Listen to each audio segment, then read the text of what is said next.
Hey guys, welcome back to another video. My name is Saf and I help you expand your self-awareness.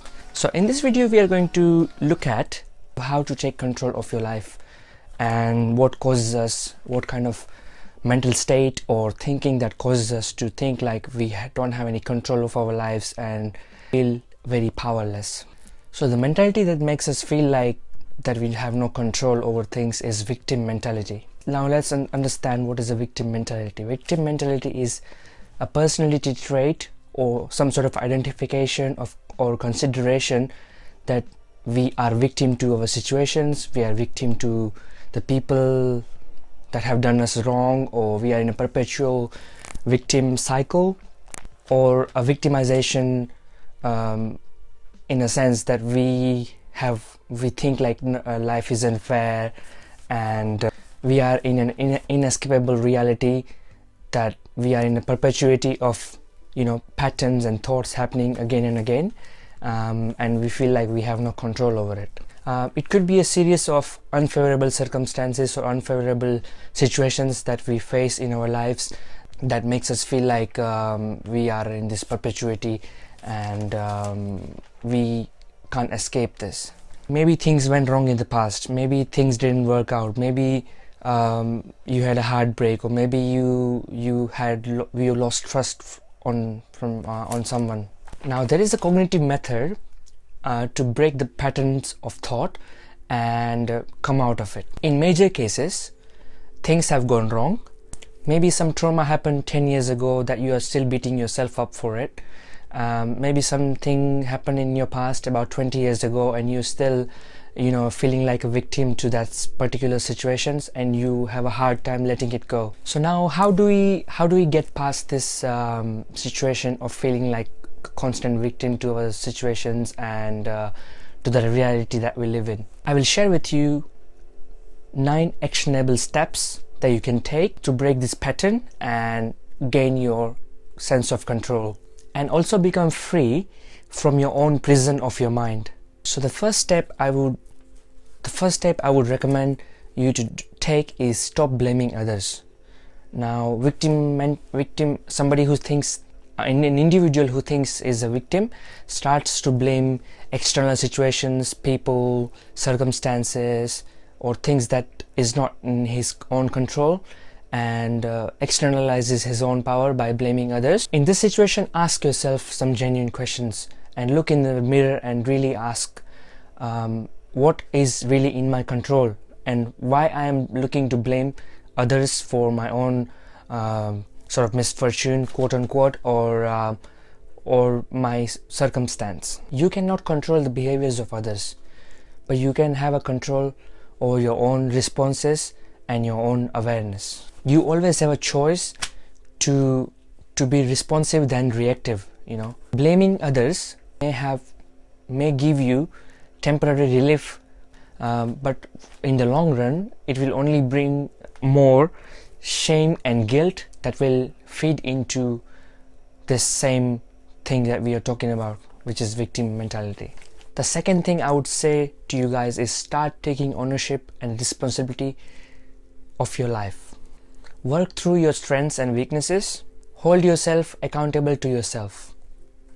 Only you can decide what is important to you and what really matters to you from your own core values that you identify yourself with. No one can walk your path, and only you have to do it for yourself. So you can't expect anyone else to you can't blame others for you not taking actions on your own resistance that you have inside of yourself. Now the third step I would suggest to you guys is acknowledge your needs and wants, and made feel guilty about our own needs and our own wants. Maybe someone told you you are selfish, or you are focusing too much on yourself. So in this case you should stand up for yourself and really to create boundaries for yourself. You have to define your own core values that are coming from your own principles and the values that you have, and no one can tell you about it. Only you can know about this. Practice saying no to something that you don't want to do, or something that you feel like you don't feel like doing because in reality, in truth, you don't have any obligations to anyone to do anything. You are not obliged to anything, so don't keep yourself in any bondage. The fourth step is to be compassionate to others and of course to yourself. Love yourself enough to let anything go that doesn't serve you for your highest good. Just because someone made you feel unworthy of love, even if it might be your own family member or a close family member who told you that that when you are young, or you are stupid, or you don't have any common sense, or you don't have any logic, this and that, don't let that voices in your head repeat themselves and make you feel like you don't deserve love, because in truth you deserve love, and you are worthy. It's only their perception about the reality that is just their approach to things. It doesn't affect you unless you take it on yourself. So it's up to you. Now, if you are compassionate and loving to yourself, you are going to be compassionate to others. It's very psychological, and external world is just a reflection of how you treat yourself and how you show up in the world. You are going to live your whole life with one person, and guess who that is? Just that is you. So make sure you have a good relationship with yourself and accept yourself. Bring love and judgmental attitude towards yourself, because when you do that to yourself, you're going to be compassionate to others as well. Now, the fifth step I would say is stop or resist self-sabotage. Self-sabotage comes from the idea or a concept that your life should go in a certain way, or you have to have some sort of unrealistic standards that you're trying to meet constantly, and if you don't do that, you are you're dooming yourself, and you're like beating yourself up for it. It's really hard in this so much distractive external stimuli from social media and people in your circle that you compare yourself with, which is sometimes really harming in the long term. From a victim mentality standpoint, an individual is always prone to expect disaster around the corner, and they live in constant fear about something's going to go wrong. Just because something didn't go right in the past, they have this fear, or that something's not going to go right, or something's will work against themselves. Now, in this case, I would suggest you to let go of the things that you can't control, and gain a self-control just by letting go of the things that doesn't resonate with you anymore. I know it sounds really counterintuitive and against what I've mentioned in the title of this blog, but letting go could be sometimes work in your favor than not. Now, the sixth step is, or actionable steps you can take, is perform acts of kindness. When you feel like a victim, thinking life is not fair, why does it always happen to you, you are highly super focused on yourselves. So it's really difficult to look to other people who are suffering more or going through a lot of pain in their lives, and we don't know what others are battling against themselves, and they have their own struggles and whatnot. So it is always advisable to be kind to others, and it doesn't take a lot out of us. It's always a good thing to be kind to others, even though that other person is not going to be able to do anything for you,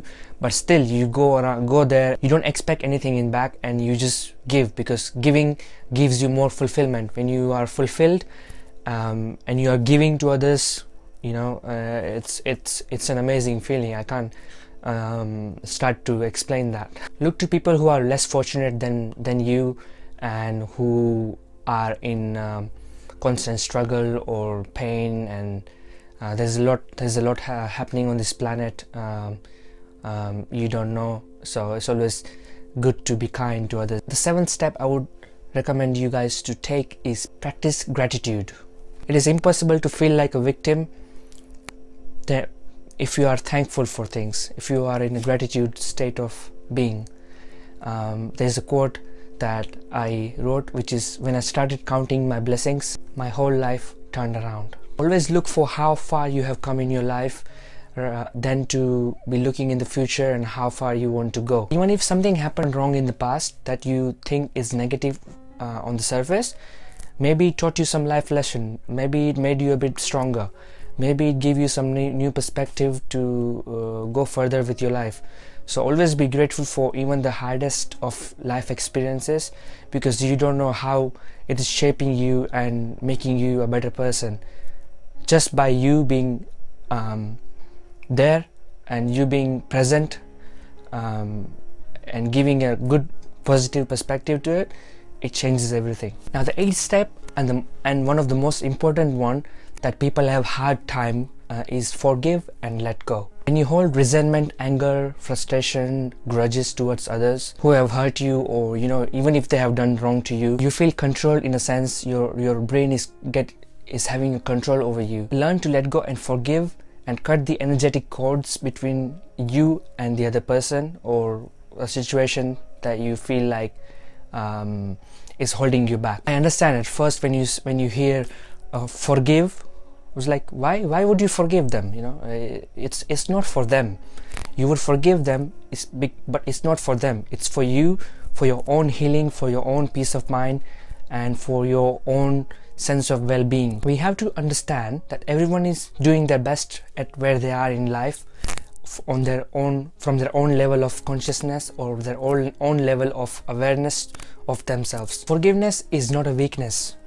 It is a strength. Maybe somebody did wrong to you, or maybe somebody hurt you in a sense in the past. You have to learn to let go in order for you to move forward in your life. I am aware that letting go can be one of the hardest thing you can ever do in your life, but trust me, it is one of the most powerful thing that I can tell you to do to help your own self. Forgiving others is same as forgiving yourself. So in this case, I've come across one of the Ho'oponopono meditations. I hope I'm saying it right. It's an Hawaiian culture meditation of forgiving and moving on. Here you repeat 4 statements in repeating sequence.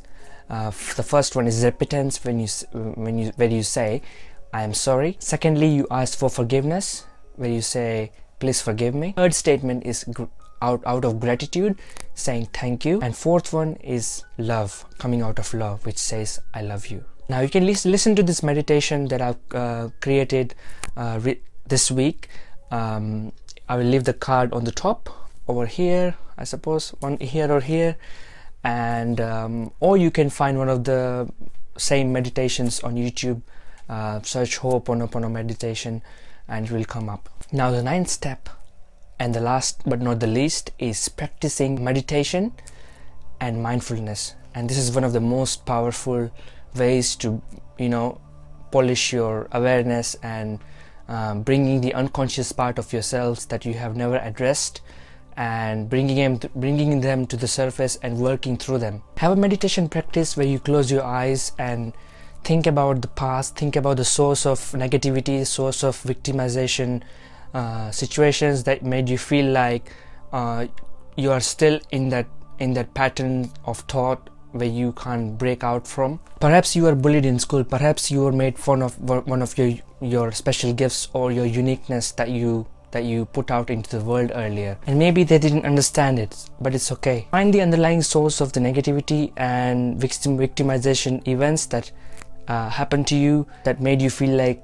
being identified with that identity. Let go of old identity and let go of the stories you've been telling yourself that make you feel in a perpetual way of thinking that way. Practice mindfulness by bringing the issues to the light of your awareness and work through them. Be neutral and being loving and compassionate and non-judgment to the issues, and really work through them with self-love and treating yourself like someone you loved. Challenge the perceptions and beliefs that make you feel like you are holding yourself back, and let go of them. We often hold on to pain, resentment, anger, frustration, grudges, which keeps us in a constant lower vibrational states of guilt and shame and self-loathing, and it also makes us suffer too. We have to break free from the patterns and really rise above all the negative emotions. It's not about getting more and bringing more. It's about letting go of the old and eradicating or eliminating the things that no longer serves us. So I hope this video helped you guys in any shape or form. I'm trying to make weekly videos and put some more content up for you guys. Like the video if you like it, subscribe to the channel if you want to see more content like this, and personally get in touch with me